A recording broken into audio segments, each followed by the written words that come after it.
combat that, I started to eat healthier, which included a lot more vegetables and a lot less pancakes. And I also started going to the gym more. All right, go. Personally, I eat a lot of unhealthy food at the cafeteria just because it's available and it's what tastes the best. And I also keep junk food in my room because it's processed and it's an easy grab when I'm running between classes or other activities. I also have a difficulty trying to find time to go to the gym between my classes and other activities. And I think that if that continues, I will have a harder time in life later on with cardiovascular and respiratory, etc. Obesity is a complex disorder involving an excessive amount of body fat. To be considered obese, one has a body mass index, or BMI, over 30, and to be considered overweight, a BMI over 25. BMI is a measure of fat based on one's height and weight. Obesity often results from taking in more calories than are burned by exercise and normal daily activities.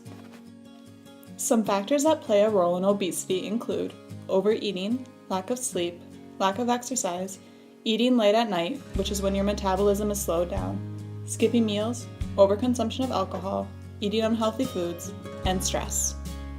These are especially relevant to college students because this is typically the first time they are on their own and are independent, making their own choices instead of having their parents make them for them.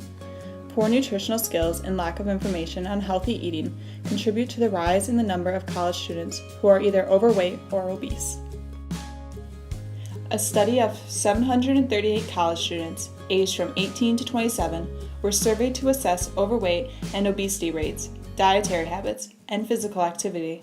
They found overweight rates of 21.6% using the BMI definition of over 25 and under 30, and obesity rates of 4.9% using the BMI over 30 definition. More than 69% of students in the study reported on having less than 5 servings of fruits and vegetables per day, and reported physical activity on fewer than 3 days a week. In another study, they found that 3 in 10 college students were either overweight or obese. Race was also a factor in unhealthy habits that contribute to obesity. According to Northwestern University, researchers analyzed data gathered from more than 30,000 college students nationwide. Among the findings, white students had the highest rate of binge drinking at 37.5%, while Asian students had the highest rate of physical inactivity at 74.6%. African American students had the highest rate of inadequate fruit and vegetable consumption at 98.1%, while Native American students had the highest overweight and obesity rates at 51.4%. The cost of being obese results in a multitude of health issues, including but not limited to heart disease, stroke, cancer, including cancer of the ovaries, breast, colon, liver, pancreas, kidney, and prostate, breathing disorders, including sleep apnea, which is a potentially serious sleep disorder in which breathing repeatedly stops and starts, gallbladder disease, type 2 diabetes. Also, lifestyle changes can take place, including depression, disability, shame and guilt, social isolation, and lower work achievement.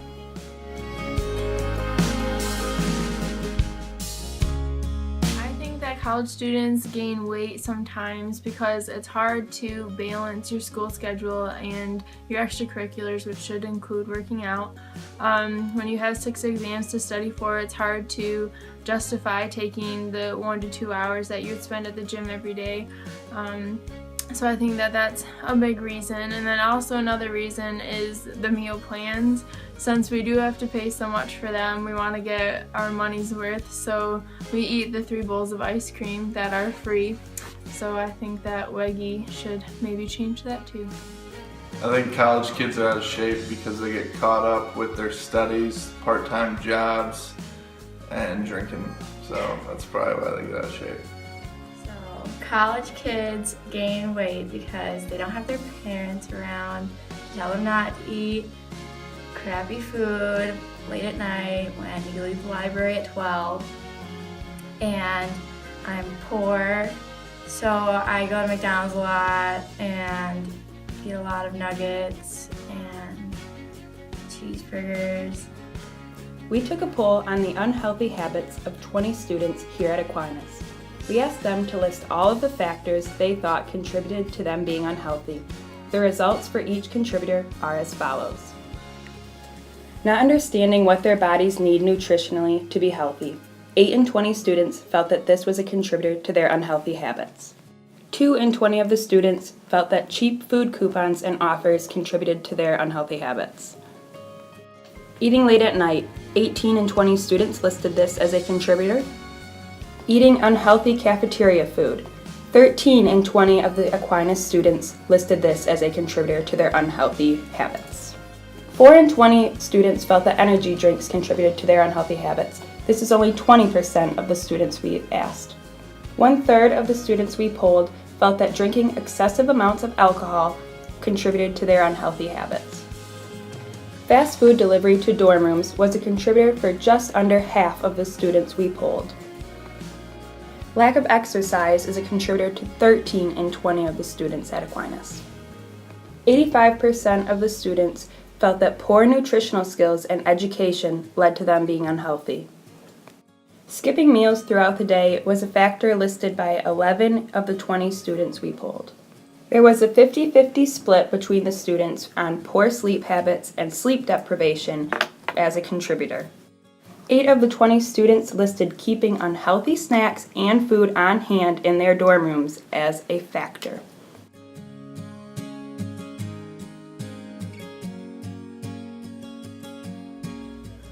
I stay healthy by exercising frequently, not just going to the gym, but also taking stairs whenever possible, parking farther away at stores so I have to walk more, simple things like that.